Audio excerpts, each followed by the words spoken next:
Wall module function introduction, wall opening.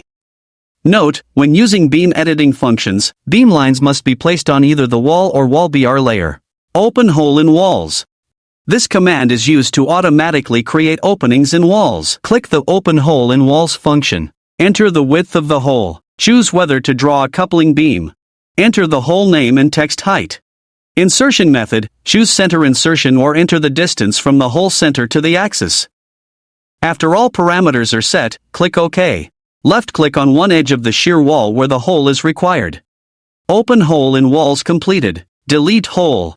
This command deletes wall holes and restores the wall lines.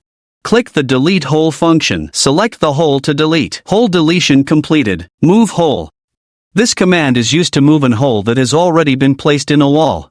Click the Move Hole function. Select the hole to be moved. Select the base point where the hole is copied and then specify the new insertion point. Hole move completed. Copy hole.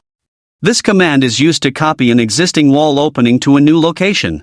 Click the Copy Hole function. Select the hole to be copied. Select the base point where the hole is copied and then specify the new insertion point. Hole copy completed. Widen hole.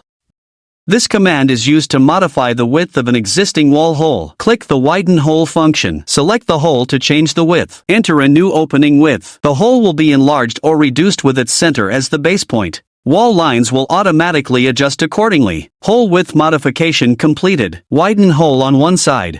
This command is used to modify the width of an existing wall hole. Click the Widen Hole on one side function. Select the hole to change the width. Enter the change width of the side. Hole width adjustment on one side completed. Hole dashed switch. This command switches the hole outline between dashed and solid line types. Click the Hole dashed switch function. Select the hole to switch between dashed and solid outline. Click on the dashed or solid line of one side of the hole. Hole line type switch completed. Hole name visibility. This command switches the visibility of the hole name. Click the Hole Name Visibility function. Select the hole names to be hidden or displayed. Run the command again to display the hole name. Seal wall ends.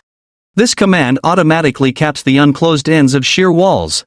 Click the Seal Wall Ends function. Select the wall line to seal. Wall end capping completed.